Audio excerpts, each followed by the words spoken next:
A continuación, Sinfo Noticias en el Reportero Honduras, emisión 2 de diciembre de 2024. Les saluda el periodista Alex Espinal. Iniciamos de inmediato con la sección de noticias nacionales.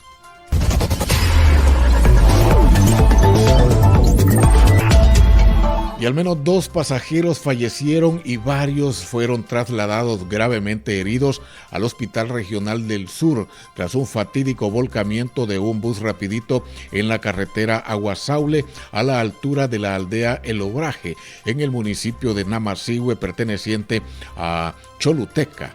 Una de las víctimas, de quien hasta el momento solamente se sabe que se trata de una mujer, quedó prensada entre el amasijo de hierro. Otra lamentablemente pereció aplastada por el pesado autobús. Ambulancias de la Cruz Roja y del Cuerpo de Bomberos trasladaron a los heridos al centro hospitalario de Choluteca y fueron identificados como Sandra Cepeda, Yesenia Pineda, Marlene Huete, José Miguel Velázquez, Stephanie Galeano Cárcamo, Ingrid Rodríguez y Claudina Rodríguez. En relación con las causas del accidente, un desperfecto en el sistema de frenos habría ocasionado el despiste de la unidad y se salió de la calzada, provocando la tragedia que ahora deja a 2 familias enlutadas y a otras en las emergencias de los hospitales, ahí en la zona sur del país.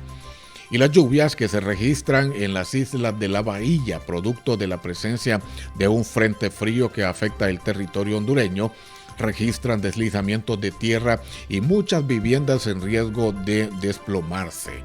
En la colonia Policarpo Galindo de la isla de Roatán, sus moradores alertan que la saturación del suelo vulnera las bases de muchas viviendas en ese sector insular del país, además de los deslizamientos de tierra que representan un grave peligro mientras los aguaceros arrecian. Al final de la temporada ciclónica en el Atlántico, Islas de la Bahía recibió fuertes acumulados a raíz de las lluvias del mes de noviembre y el peligro de los frentes fríos que ponen en alerta a sus pobladores.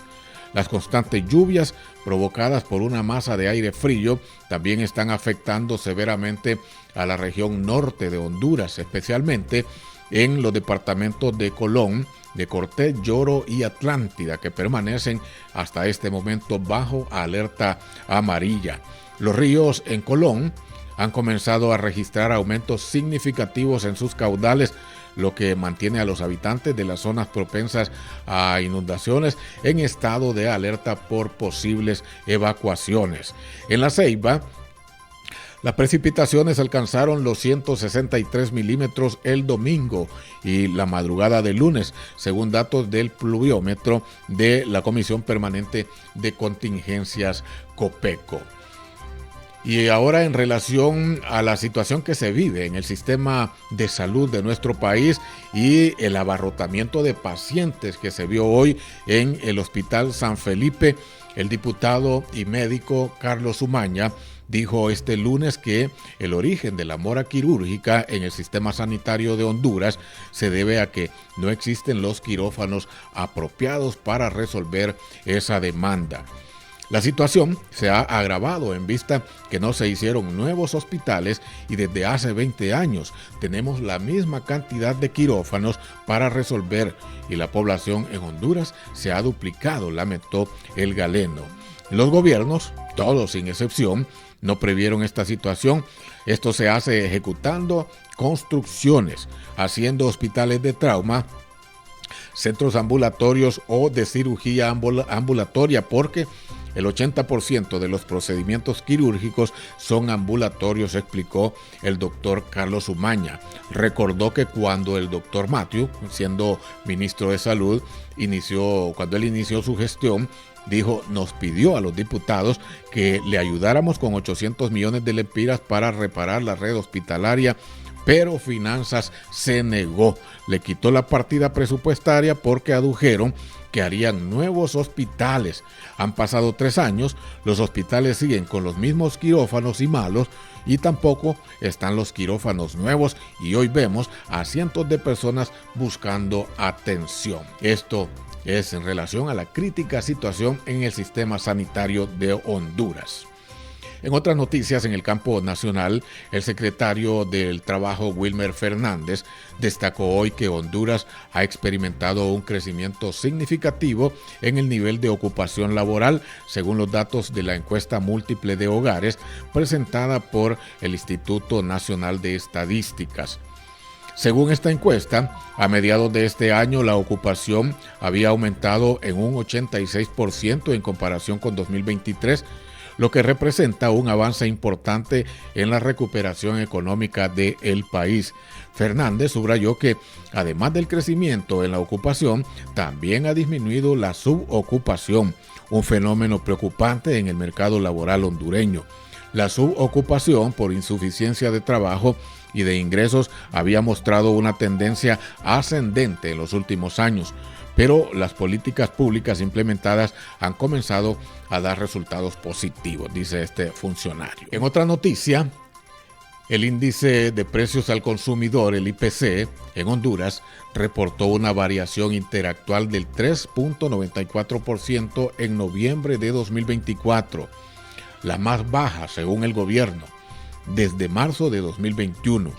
Este resultado se ubica por debajo del punto medio del rango de tolerancia del mediano plazo establecido por la autoridad monetaria y refleja una desaceleración continua en la inflación, que disminuyó en 1.10 puntos porcentuales en comparación con el mismo mes del año anterior, cuando la tasa era de 5.04%. El Banco Central de Honduras destacó que, en términos acumulados, la inflación alcanzó una tasa del 3.41%, lo que representa el menor nivel en los últimos 4 años. De acuerdo con las autoridades, las políticas implementadas por el gobierno, especialmente los subsidios aplicados a ciertos productos, han contribuido significativamente a la desaceleración de los precios.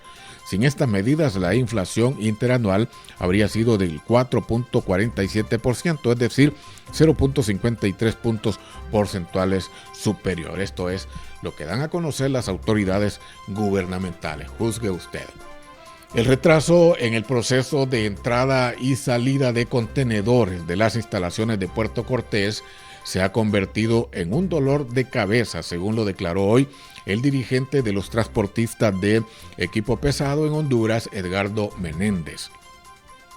En declaraciones a medios radiales, Menéndez informó que los operarios del transporte esperan hasta 6 horas para poder retirar un contenedor, lo que significa enormes pérdidas de tiempo, afecta a otros compromisos adquiridos por parte de los propietarios de las unidades y malestar entre los empleados del rubro.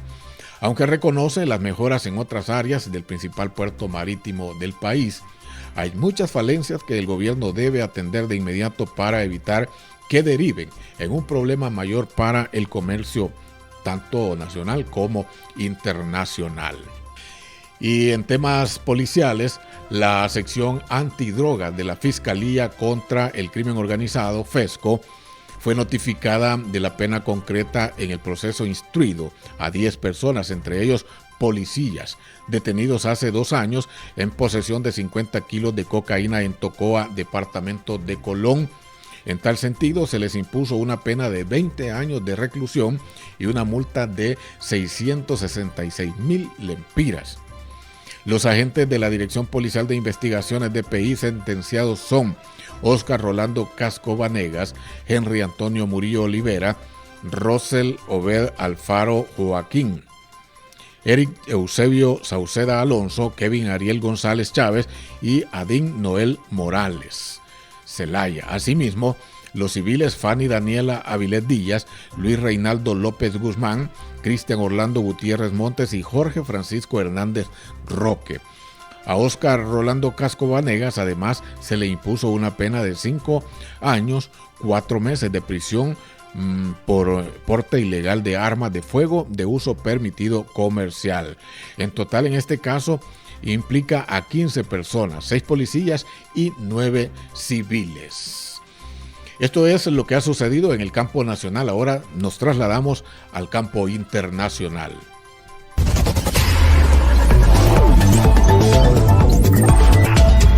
El fiscal de la Corte Internacional o de la Corte Penal Internacional, CPI, Karim Khan, pidió este lunes la liberación de menores de edad detenidos en Venezuela tras las elecciones presidenciales del 28 de julio anterior de este año, y advirtió que el principio de complementariedad y cooperación se está quedando sin camino. Enfaticé a las autoridades venezolanas la necesidad de ver un impulso y un progreso real, y mi oficina ha estado haciendo un seguimiento en relación a esto, advirtió durante la inauguración de la Asamblea del Estado o de Estados parte del Estatuto de Roma en La Haya. Después de las elecciones este año he insistido en mis comunicaciones con Venezuela, en declaraciones públicas, en la necesidad de proteger los derechos de los civiles, incluidos niños, que deben ser liberados si están detenidos por motivos políticos o cualquier otra persona que estuviera manifestando pacíficamente, continuó. Venezolanos en diversos países participaron el fin de semana en protestas para exigir la actuación de la CPI para que se haga justicia por presuntos crímenes de lesa humanidad en Venezuela. Amnistía Internacional aseguró la semana pasada que la tortura, detención arbitraria y abusos contra decenas de niños y niñas tras las elecciones presidenciales en Venezuela deben movilizar a la justicia internacional, y consideró que los hechos deben sumarse a la investigación abierta por la Fiscalía de la CPI. Organismos de derechos humanos de Nicaragua denuncian que el gobierno ha vuelto a llenar las cárceles de Nicaragua a casi 3 meses del destierro de 135 políticos a Guatemala. En Nicaragua ahora hay más de 70 ciudadanos en prisión por razones políticas, según diversos informes. Donaldo Hernández de La Voz de América nos informa en esta alianza con el reportero Honduras. Durante el mes de noviembre, más de 30 ciudadanos fueron detenidos en Nicaragua por razones políticas, según han alertado diversos organismos de derechos humanos, que mantienen un permanente monitoreo de la situación del país centroamericano. Se desató una escalada represiva en diferentes partes del país. En este tiempo hay más de 30 personas en condición de desaparecidas, porque la dictadura no los ha mostrado.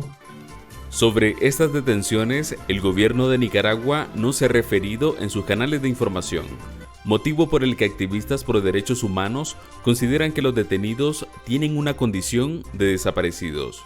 Es importante recalcar que en Nicaragua no existe ningún tipo de garantía judicial a ninguna persona, que ningún recurso interno es eficaz, ni siquiera para proteger la vida. Entre los 30 detenidos en noviembre hay 2 periodistas, por los que la organización Reporteros Sin Fronteras demanda su libertad. Los periodistas Leo Cárcamo Herrera y Elspeth de Anda han sido detenidos recientemente por las autoridades nicaragüenses. Reporteros Sin Fronteras condena la represión del régimen de Daniel Ortega contra los periodistas y pide la liberación inmediata de los periodistas encarcelados. Las acciones del gobierno de Managua se dan a casi 3 meses del destierro a Guatemala a 135 opositores. Con las nuevas detenciones, suman más de 70 los ciudadanos que permanecen privados de libertad por motivos políticos. Donaldo Hernández, Voz de América. Gracias a Donaldo Hernández de Voz de América. En otras noticias internacionales, el reciente avance rápido de los combatientes de la oposición en Siria muestra que el presidente sirio Bashar al-Assad debe reconciliarse con su propio pueblo y entablar diálogo con la oposición, sostuvo el lunes el ministro de Relaciones Exteriores de Turquía.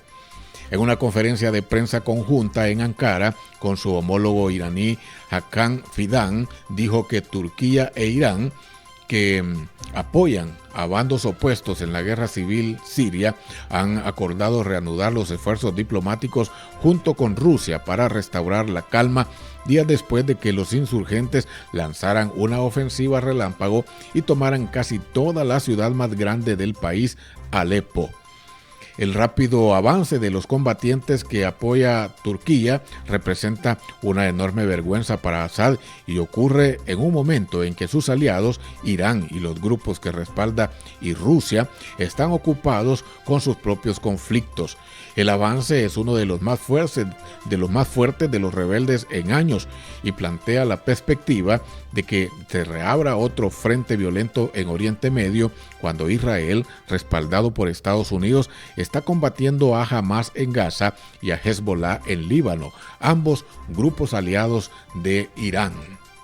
Por último, en el campo internacional, Hamas afirmó este lunes que 33 rehenes en Gaza han muerto y otros habrían desaparecido durante la guerra de casi 14 meses que enfrenta el grupo militante palestino e Israel en el enclave. No brindó sus nacionalidades. Con la continuación de su guerra local,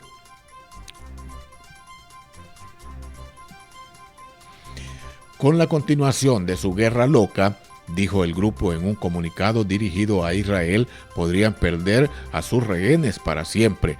Hagan lo que tengan que hacer antes de que sea demasiado tarde. Poco después, Hamas publicó un video en el que, según dijo, detallaba cuándo y cómo habían perecido los rehenes y culpaba al primer ministro israelí Benjamín Netanyahu de su destino. El ejército israelí no hizo comentarios de inmediato mientras continuaban los ataques militares en Gaza. Esto es todo en Sinfo Noticias. Muchas gracias, pásenla bien. Hasta pronto.